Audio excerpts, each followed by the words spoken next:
Wildlife Wednesday this week is all about me. Well, from sunrise to sunset, really.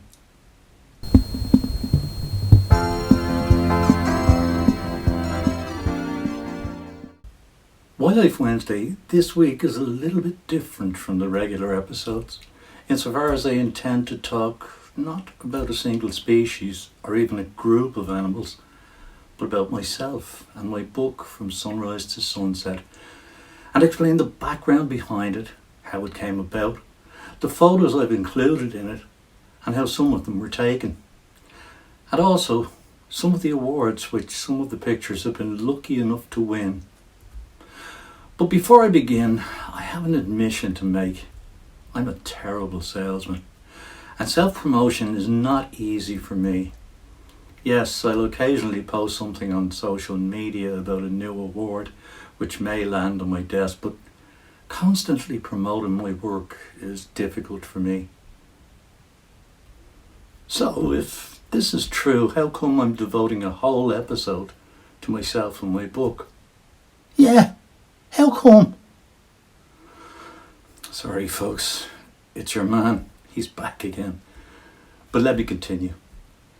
The idea of an episode devoted to self-promotion, and the book in particular, came about when the members of a group of fellow YouTubers, which I'm also a member of, convinced me that because I wasn't pushing the book enough, that I should do an episode devoted to it here on Wildlife Wednesday. So that's the motivation for today's episode. Having said all that, I'll begin with an ad. For those who wish to purchase a copy of From Sunrise to Sunset, follow the link in the description below the video. Now that that's out of the way, I'll start with a little background on myself and the story behind how the book came about. For more than 30 years I'd been a wedding and portrait photographer, and along the way I'd also built up a slight reputation as a wildlife photographer. Till one day in November 2014, while I was photographing a wedding in Drogheda, about an hour from my home here in Tallaght, I had not the heart attack story again. Sorry folks, I just can't seem to get rid of this nutter. Go away. Anyway, as I was saying, I had a massive heart attack, and to cut a long story short, I spent the next 5 weeks in a coma with only a 1% chance of survival. But like I always say, you can't kill a bad thing, so here I am still hanging around. Now I don't intend to talk too much about the time I spent in hospital, for the simple reason that anything I do say is second-hand information, because I remember nothing, and I had to rely on other people's accounts of what happened. I had in fact lost months of memory, and the part of my brain that controls memory is permanently damaged. It's only slight, but it does mean I will always have problems with my memory. I arrived home from hospital on Christmas Day with a long road to recovery ahead. I was in terrible physical condition, as you can imagine. And when I began to exercise in the early weeks of January 2015, it was obvious it was going to take a long time to get back to anything near full fitness. I started by taking short walks with my wife Christine holding on to me as support. Initially I walked from our house to the end of the road, which is only about 100 yards or so. And the first time I did this, it took me 10 minutes. This really was going to be a short walk on a long road to recovery. As the weeks went by, I gradually increased the distance, and along with distance came a slow but steady increase in speed. I still had a long way to go.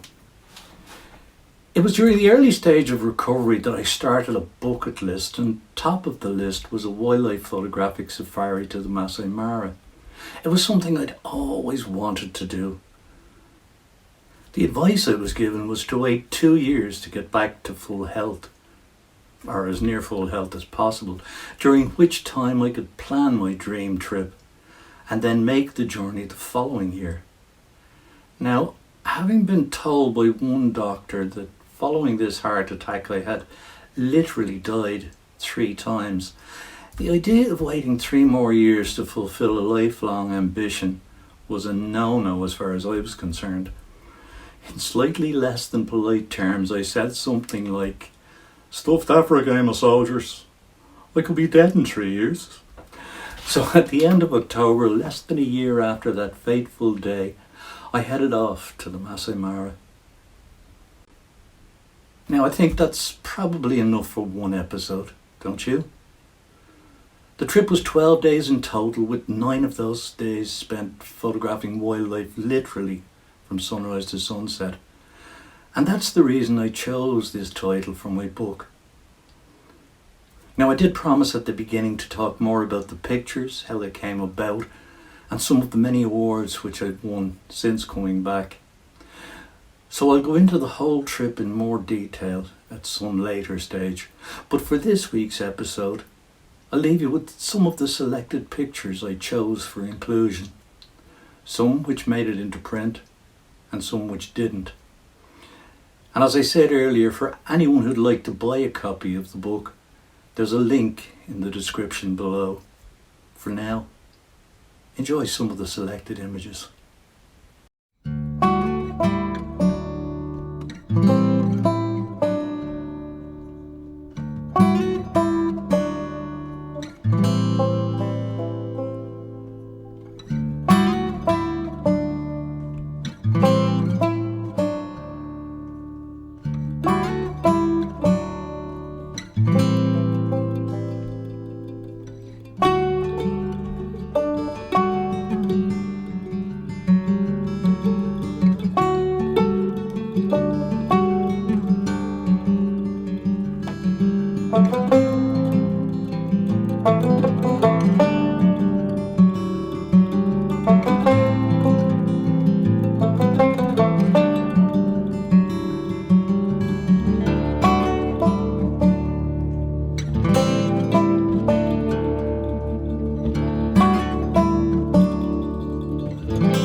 Well, thanks again for watching Wildlife Wednesday, folks.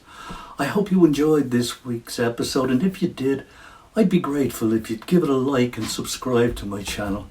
And when you do, Don't forget to ring the bell so you're notified every time I upload new content. Till next week, stay safe, stay healthy, wash your hands and wear a mask where necessary, while continuing to maintain social distancing. And remember, we're not out of the woods yet. Take care, folks. Bye.